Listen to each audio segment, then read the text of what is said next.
তাহলে কি আমরা ধরে নিতে পারি যে মুম্বাইয়ের আইপিএল 2026-এর জার্নি এখানেই শেষ? কারণ বর্তমানে আইপিএলের পয়েন্ট টেবিল দেখে মনে হচ্ছে যে মুম্বাই যদি তাদের পরবর্তী সবগুলো ম্যাচ জিতে তারপরেও তাদের প্লে অফে যাওয়া প্রায় অসম্ভব। চেন্নাই আর মুম্বাইয়ের মধ্যে যখন প্রথম আইপিএল ম্যাচটি হয়েছিল তখন চেন্নাই মুম্বাইকে তাদের ঘরে গিয়ে হারিয়েছিল। তখন আমরা সবাই ভাবছিলাম যে মুম্বাই এর বদলা নিশ্চয়ই নেবে, অর্থাৎ মুম্বাই ও চেন্নাইকে তাদের ঘরে গিয়ে হারাবে। কিন্তু এখন মনে হচ্ছে যে এখন সেই আগের মুম্বাই নেই। মুম্বাই টিমের মধ্যে সেই আগের অ্যাগ্রেসিভ মনোভাবটা নেই। একটা সময় ছিল যখন মুম্বাই লাগাতার অনেকগুলি ম্যাচ হারত, তখন আমরা নিশ্চিত হয়ে বলতে পারতাম যে পরের ম্যাচটা মুম্বাই নিশ্চয়ই জিতবে। কিন্তু বর্তমানে মুম্বাই টিমকে দেখে মনে হচ্ছে তার উল্টো। এখন যখন মুম্বাই লাগাতার অনেকগুলি ম্যাচ হারে তখন আমাদের মনে হয় যে মুম্বাই পরের ম্যাচগুলিও হারবে। কারণ বর্তমানে মুম্বাই টিমকে দেখে মনে হচ্ছে যে মুম্বাইয়ের মধ্যে সেই জিতার মনোভাবটাই নেই। কারণ মুম্বাই সব দিক থেকে চেষ্টা করেও বারবার হেরিয়ে যাচ্ছে। মুম্বাই রোহিত শর্মাকে নিয়ে হারছে, আবার রোহিত শর্মাকে ছাড়াও হারছে। মুম্বাই তাদের ওপেনিং কম্বিনেশন চেঞ্জ করে হারছে, আবার চেঞ্জ না করেও হারছে।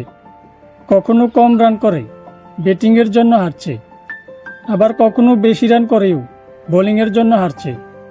অর্থাৎ সব দিক থেকে চেষ্টা করেও মুম্বাইয়ের ভাগ্যে শুধু হার আর হার।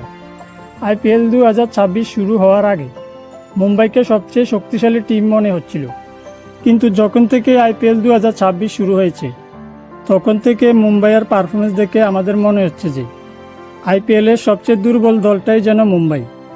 টি-20তে 200 থেকে 250 রানের যুগেও মুম্বাইতে এত ভালো ভালো প্লেয়ার থাকা সত্ত্বেও 20 ওভার শেষে মুম্বাই করতে পারছে মাত্র 159 রান। একটা সময় মুম্বাইয়ের যে নাম ছিল, মুম্বাই সবচেয়ে ভালো টিমগুলির মধ্যে একটি টিম ছিল। কিন্তু এখন মনে হচ্ছে যে মুম্বাই পুরোপুরি শেষ। আইপিএল 2026টা যেন মুম্বাই ইন্ডিয়ান্সের জন্য একটা দুঃস্বপ্নের মতো। এর আগেও মুম্বাই ইন্ডিয়ান্স অনেক খারাপ খেলেছিল, কিন্তু আইপিএল 2026-এর মতো এত খারাপ আর কোনোদিন খেলেনি। রোহিত শর্মা যখন মুম্বাইয়ের জন্য শেষবারের মতো ক্যাপ্টেন্সি করছিল তখন মুম্বাইয়ের টিমে এত ভালো ভালো প্লেয়ার ছিল না, তারপরেও মুম্বাই প্লে অফে যেতে পেরেছিল। কিন্তু বর্তমানে মুম্বাইয়ের টিমে অনেক ভালো ভালো প্লেয়ার থাকা সত্ত্বেও সেই ভালো প্লেয়ারগুলি পারফরমেন্স করতে পারছে না। মুম্বাইয়ের টিমে অনেক বড় বড় নাম রয়েছে, কিন্তু তাদের দর্শন অনেক ছোট, যার জন্য মুম্বাইয়ের মতো টিমের বর্তমানে এই অবস্থা। তাহলে এখন প্রশ্ন হচ্ছে, মুম্বাইয়ের এত খারাপ পারফরমেন্সের জন্য দায়ী কে?